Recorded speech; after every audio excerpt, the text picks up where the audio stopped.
विज्ञान का पेपर। तो भाई आज की इस क्लास में मैं आप लोगों को देने वाला हूँ सामाजिक विज्ञान का एक मॉडल पेपर। आप लोग भाई इस पेपर को तैयार करके अपना 70 में 70 नंबर भी पक्का कर सकते हो।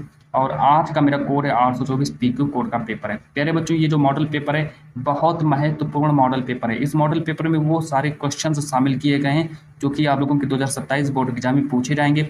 और इस मॉडल पेपर को भाई पूरा का पूरा तैयार कर लेना, क्योंकि इस मॉडल पेपर में सिर्फ और सिर्फ वही क्वेश्चंस हैं जो कि आपको आपके 2027 बोर्ड एग्जाम में पूछे जाएंगे।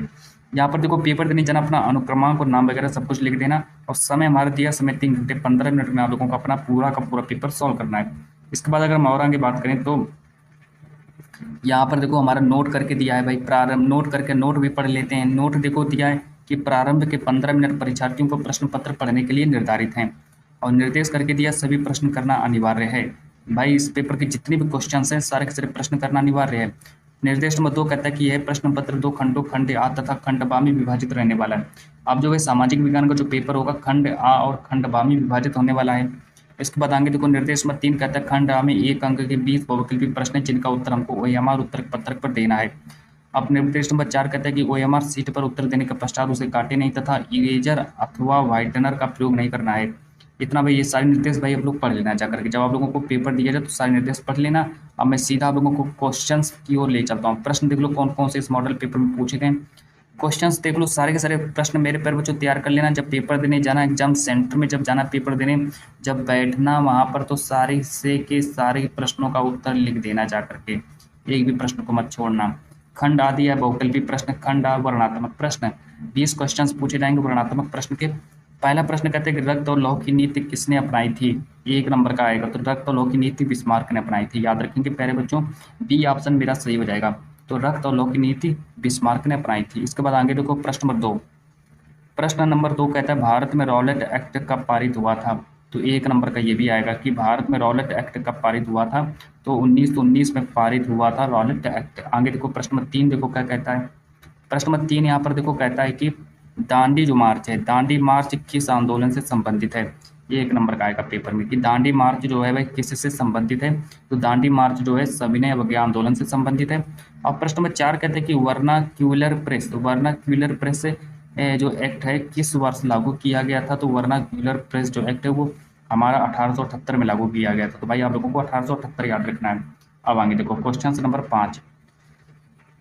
प्रश्न नंबर 5 कहता है कि जो हमारे इसको प्रश्न नंबर 5 को पढ़ेंगे कि जो गिरमिटिया, देखो गिरमिटिया मजदूर मुख्य रूप से किन देशों में भेजे जाते थे। तो भाई गिरमिटिया ये जो थे ये अफ्रीका और कैरेबियन क्षेत्र में भेजे जाते थे। अब देखो संसाधन एवं विकास चैप्टर से प्रश्न उठाया गया कि संसाधनों का नियोजन क्यों आवश्यक है। 4 ऑप्शन दिए गए हैं, तो 4 ऑप्शन में से हमारा ए ऑप्शन सही हो जाएगा, संसाधनों के विवेकपूर्ण उपयोग के लिए। तो इसका हमारा ए ऑप्शन सही हो जाएगा। तो ये हमारे देखो ये सब गलत हो जाएंगे, ये सब गलत हो जाएंगे। तो इसके बाद हमारा क्वेश्चन नंबर 6 का ए ऑप्शन सही करेंगे। और क्वेश्चन नंबर 7 के बारे में बात करते हैं। देखो प्रश्न नंबर 7 कहता है कि बहुउद्देशीय नदी घाटी परियोजनाओं को किस नाम से भी जाना जाता है। तो बहुउद्देशीय नदी घाटी परियोजनाओं को किस नाम से जानते हैं, 1 नंबर का आएगा। तो उसको हम जानते हैं आधुनिक भारत के मंदिर का नाम से जानते हैं। और प्रश्न नंबर 8 कहता है कि इनमें से बता दीजिए कौन से रबी की फसल है। तो 1 नंबर का ये भी आ जाएगा। तो गेहूं जो है मेरी रबी की फसल हो जाएगी, गेहूं मेरी रबी की फसल है। इसके बाद आगे देखो क्वेश्चन नंबर 9। क्वेश्चन नंबर 9 कहता है बॉक्साइट किस धातु का अयस्क है। तो भाई 1 नंबर का आ जाएगा, बॉक्साइट किस धातु का अयस्क है। तो हमारा राइट आंसर हो जाएगा एल्यूमिनियम का अयस्क है, बॉक्साइट मेरा एल्यूमिनियम का अयस्क है। प्रश्न नंबर 10 कहता है कि भारत में सबसे अधिक जूट का उत्पादन किस राज्य में होता है। तो 1 नंबर का ये भी आ जाएगा कि भारत में सबसे अधिक जूट का उत्पादन कहाँ होता है। तो भाई पश्चिम बंगाल में होता है, पश्चिम बंगाल मेरा राइट आंसर हो जाएगा। और इसके बाद आगे देखो question number next, question number 11 कहते हैं भारत में 1956 में कौन सी भाषा को आधिकारिक भाषा बनाया गया था। तो 1 नंबर का ये भी आ जाएगा। तो हमारी जो सिंहली भाषा है, सिंहली भाषा को आधिकारिक भाषा बना दिया गया था। अब प्रश्न नंबर, इसके बाद आगे देखो प्रश्न नंबर 12। प्रश्न नंबर 12 देखो क्या कहता है कि संघवाद की एक प्रमुख विशेषता क्या है। संघवाद की एक प्रमुख विशेषता क्या है, 1 नंबर का आएगा। तो इसका राइट आंसर हो जाएगा सत्ता का विभिन्न स्तरों में विभाजन। इसका राइट आंसर हो जाएगा बी ऑप्शन सही करेंगे, सत्ता का विभिन्न स्तरों में विभाजन मेरा राइट आंसर हो जाएगा। प्रश्न नंबर 13 कहते हैं कि भारत में स्थानीय स्वशासन को संवैधानिक दर्जा किस संशोधन से मिला। कि भारत में जो स्थानीय स्वशासन जो था उसको संवैधानिक दर्जा किस संशोधन द्वारा मिला था। तो इसका हमारा सी ऑप्शन सही हो जाएगा, 73वां और 74वां संविधान संशोधन द्वारा। ये 1 नंबर का आ जाएगा पेपर में। आगे देखो अब बात करते हैं नेक्स्ट क्वेश्चन के बारे में। प्रश्न नंबर 14 क्वेश्चन 14 देखो यहाँ पर कहता है कि क्वेश्चन नंबर 14 देखेंगे। प्रश्न नंबर 14 कहता है कि भारत में चुनाव लड़ने के लिए राजनीतिक दलों को कौन मान्यता देता है। तो भाई अगर आप लोगों को चुनाव लड़ना है तो उसको मान्यता निर्वाचन आयोग देता है, ये याद रखेंगे। 1 नंबर का आएगा। प्रश्न नंबर 15 कहता है लोकतंत्र का एक प्रमुख परिणाम क्या माना जाता है। तो भाई लोकतंत्र का एक प्रमुख परिणाम जो होता है वो हमारा ए ऑप्शन से हो जाएगा, जवाबदेह सरकार। परिणाम जो है हमारा जवाबदेह सरकार माना जाता है। चलो आगे देखो क्वेश्चन नंबर 16 के बारे में बात करते हैं। क्वेश्चन 16 कहता है कि प्राथमिक क्षेत्र में निम्नलिखित में से कौन सी गतिविधियां आती हैं। तो प्राथमिक क्षेत्र में कौन सी गतिविधियां आती हैं भाई, तो कृषि। प्राथमिक क्षेत्र में हमारा कृषि आता है, तो कृषि को याद रखेंगे। आगे देखो क्वेश्चन नंबर 17। क्वेश्चन 17 को देखेंगे, मनरेगा के अंतर्गत ग्रामीण परिवारों को कितने दिनों के लिए रोजगार की गारंटी दी जाती है। तो भाई कितने दिनों के लिए रोजगार की गारंटी दी जाती है, 100 दिनों के लिए दी जाती है रोजगार की गारंटी। आगे देखो प्रश्न नंबर 18, बैंकों में जमा धन पर खाता धारक को क्या मिलता है। हमारी भाई बैंक में कोई धन जमा करने गए तो उसके बदले आपको क्या मिलेगा, 1 नंबर का आएगा, उसका आपको ब्याज मिल जाएगा, है ना। आप लोगों ने कुछ पैसे जमा किए तो उस पर आप लोगों को ब्याज मिलता है। आगे देखो क्वेश्चन नंबर 19। क्वेश्चन 19 को देखने वाले हैं कि स्वयं सहायता समूह में सामान्यतः कितने सदस्य होते हैं। तो स्वयं सहायता समूह में कितने सदस्य होते हैं, तो भाई 15 से 20 सदस्य होते हैं। प्रश्न नंबर 20 कहता है बहुराष्ट्रीय कंपनियां उत्पादन के लिए विभिन्न देशों में निवेश क्यों करती हैं। तो इसका ए ऑप्शन सही हो जाएगा, अधिक लाभ कमाने और बाजार तक पहुंच बनाने के लिए। तो इसका ए ऑप्शन भाई से करेंगे, ए ऑप्शन मेरा राइट आंसर हो जाएगा। आगे देखो क्वेश्चन नंबर नेक्स्ट। अब यहाँ से देखो ये हमारे बहुविकल्पी प्रश्न समाप्त हुए। अब यहाँ से आप लोगों का लघु उत्तरीय प्रश्न स्टार्ट हो जाता है। लघु उत्तरीय प्रश्न मेरे पैर जो 4 क्वेश्चन पूछे जाएंगे और 4 क्वेश्चन 4-4 नंबर के पूछे जाएंगे, यानी कि भाई आप लोगों का 16 नंबर का लघु उत्तरीय प्रश्न भी पूछा जाएगा। आप चलिए यहाँ से देखो बात करते हैं वर्णनात्मक अष्ट लघु उत्तरीय प्रश्न। निम्न प्रश्नों का उत्तर कम से कम आप लोगों को 80 शब्दों में देना है। प्रश्न नंबर 1 कहता है कि भारत में राष्ट्रवाद की भावना के विकास में महात्मा गांधी जी की भूमिका का वर्णन कीजिए। तो भाई 4 नंबर का एक क्वेश्चन आ जाएगा कि जो हमारा भारत में जो राष्ट्रवाद है, भारत में राष्ट्रवाद की भावना के विकास में महात्मा गांधी जी का मतलब कि महात्मा गांधी जी की भूमिका का वर्णन करना है। तो 4 नंबर का क्वेश्चन आ जाएगा। इसका तो यहाँ पर उत्तर डालेंगे और उत्तर में लिखना स्टार्ट करेंगे। यहाँ से लिखेंगे उत्तर और राष्ट्रवाद के विकास में गांधी जी की भूमिका। इसमें लिखेंगे महात्मा गांधी ने भारतीय स्वतंत्रता आंदोलन को जन आंदोलन का रूप दिया। उन्होंने सत्य और अहिंसा के आधार पर अंग्रेजी शासन का विरोध किया। चंपारण, खेड़ा और अहमदाबाद आंदोलनों से उन्होंने किसानों तथा श्रमिकों की समस्याओं को उठाया। असहयोग आंदोलन और सविनय आंदोलन के माध्यम से उन्होंने बड़ी संख्या में लोगों को स्वतंत्रता आंदोलन से जोड़ा। उन्होंने विदेशी वस्तुओं के बहिष्कार तथा स्वदेशी को अपनाने पर जोर दिया। गांधी जी के नेतृत्व में विभिन्न वर्गों के लोगों में एकता और राष्ट्रीय भावना मजबूत हुई। तो इतना भी आप लोगों को लिखना पड़ेगा, है ना। तो इतना आप लोगों को लिखना पड़ेगा। क्वेश्चन नंबर 1 हमारा कंप्लीट हुआ और फिर एक अथवा करके दिया जाएगा। अथवा वाला देख लो कि भारत में सत्याग्रह आंदोलन की प्रमुख विशेषताओं को वर्णन करो। 2 क्वेश्चंस पूछे जाएंगे, 2 में से आप लोगों को 1 क्वेश्चन का उत्तर देना पड़ेगा, चाहे आप लोग ऊपर वाले का लिखो चाहे नीचे वाले का लिखो। अब बात करते हैं क्वेश्चन नंबर 2 के बारे में। प्रश्न नंबर 2 कहता है कि भारत में कृषि के विकास में सिंचाई का क्या महत्व है, समझाइए। 4 नंबर का आएगा। तो उत्तर लिखेंगे कृषि में सिंचाई का महत्व। यहाँ पर लिखेंगे भारत की कृषि मानसूनी वर्षा पर निर्भर करती है। जो भारत की जो कृषि जो होती है वो मानसूनी वर्षा पर काफ़ी निर्भर करती है। वर्षा की अनिश्चितता के कारण सिंचाई कृषि के लिए अत्यंत आवश्यक है।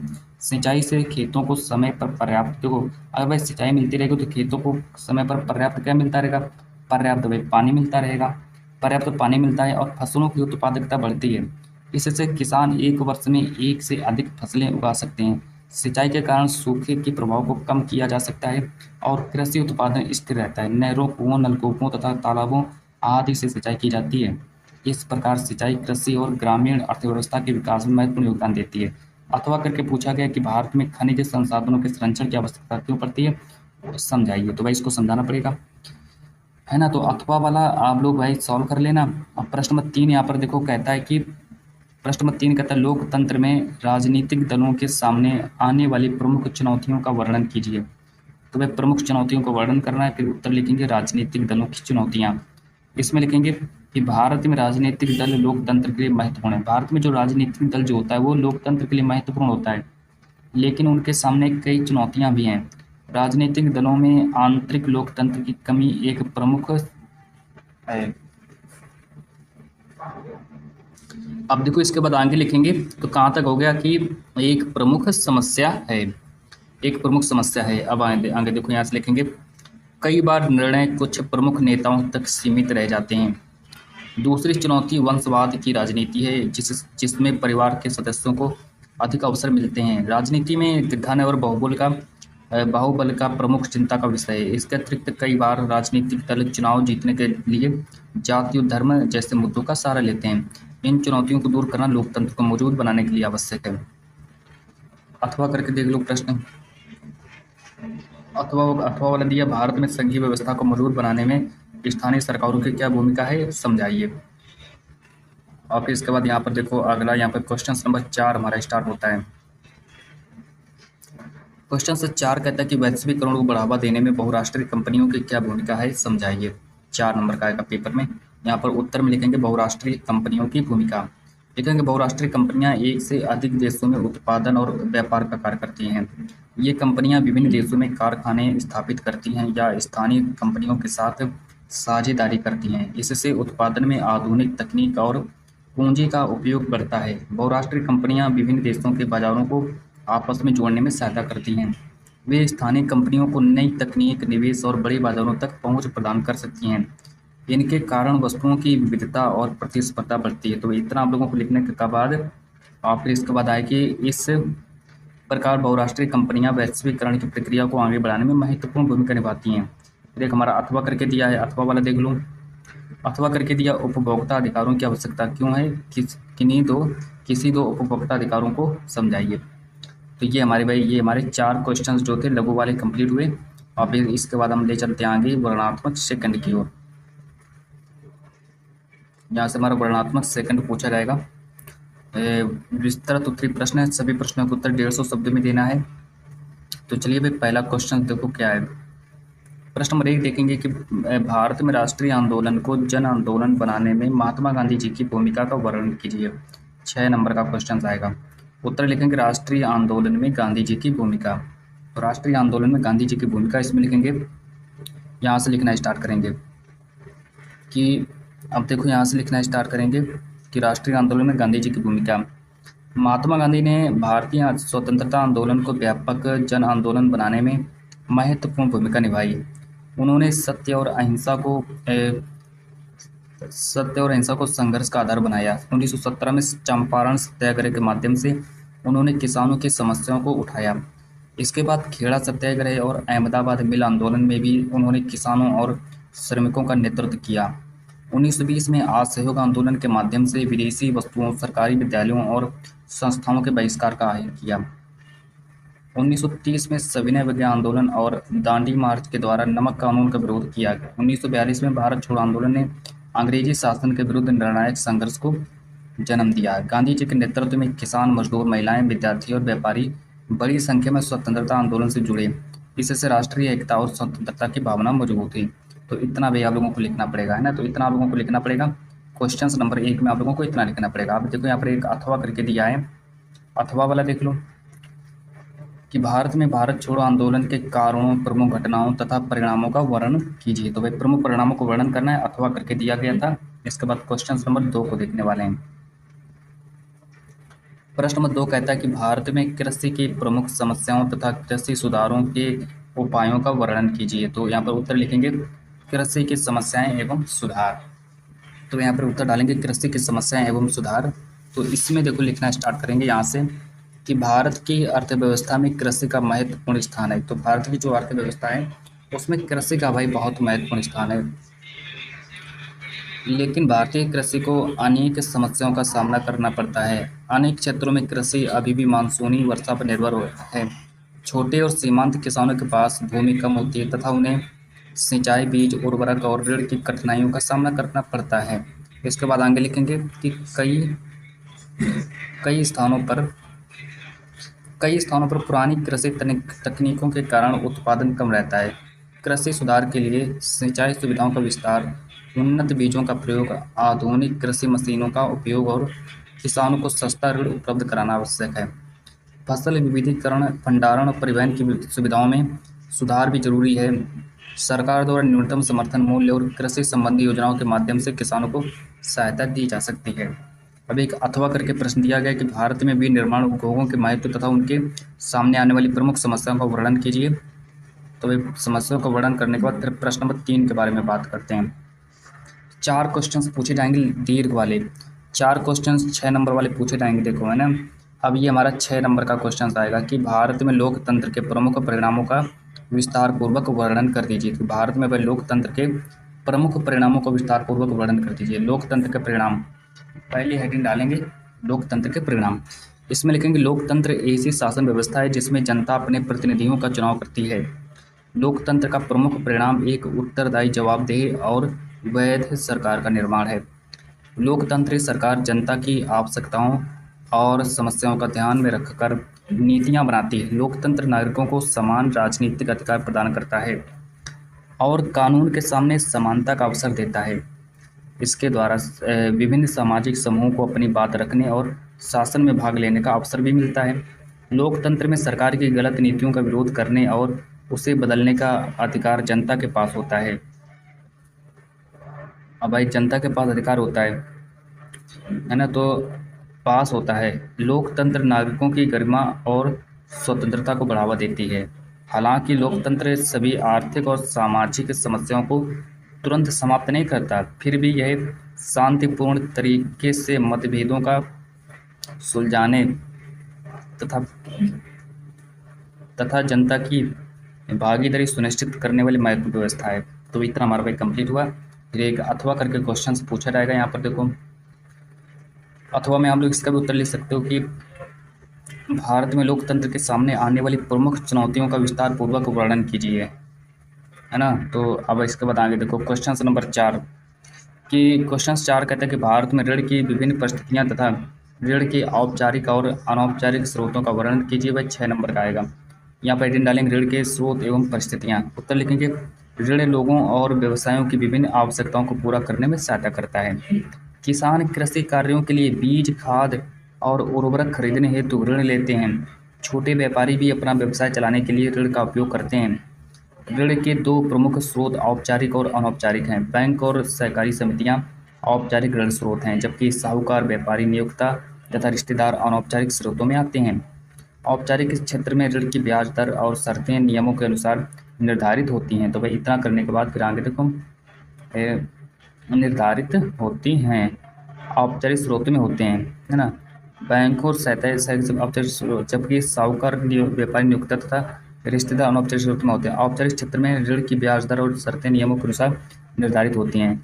अनौपचारिक क्षेत्र में ब्याज दर अधिक हो सकती है और ऋण लेने वाला व्यक्ति कर्ज के बोझ में फंस सकता है। इसलिए सस्ता और उचित शर्तों वाला औपचारिक ऋण लोगों के आर्थिक विकास के लिए अधिक उपयोगी। अथवा करके दिया गया भारत में उपभोक्ता अधिकारों के संरक्षण के लिए बनाए गए प्रमुख उपायों का विस्तारपूर्वक वर्णन कर दीजिए। अब यहाँ से देखो आप लोगों का मानचित्रकार पूछा जाएगा। तो मानचित्रकार आप लोगों का 10 नंबर का मानचित्रकार भी पूछा जाएगा। मानचित्र संबंधी प्रश्न निर्देश दिया है कि प्रश्न संख्या 9वीं तथा 9वीं मानचित्र से संबंधित हैं।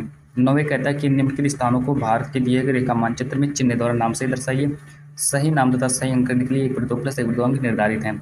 पहला क्वेश्चन कहता है जलियांवाला बाग हत्याकांड कहाँ स्थित हुआ? अमृतसर, पंजाब में। दूसरा प्रश्न उत्तर प्रदेश की राजधानी क्या है? तो भाई इसकी लखनऊ राजधानी हो जाएगी। और इसके बाद आगे देखो क्वेश्चन नंबर 3 कि नील की खेती करने वाले किसानों ने किस स्थान से आंदोलन प्रारंभ किया था? तो भाई चंपारण से प्रारंभ किया था। प्रसिद्ध स्वर्ण मंदिर कहाँ स्थित है? तो अमृतसर, पंजाब में स्थित है। सर्वप्रथम पूर्ण स्वराज के मांग का प्रस्ताव कब पारित हुआ? 1929 में पारित हुआ था। 9वीं कहता है कि निम्नलिखित भारत के मानचित्र में संबंधित निम्नलिखित को दर्शाइए। ये देखो भाई इनको दर्शाना पड़ेगा।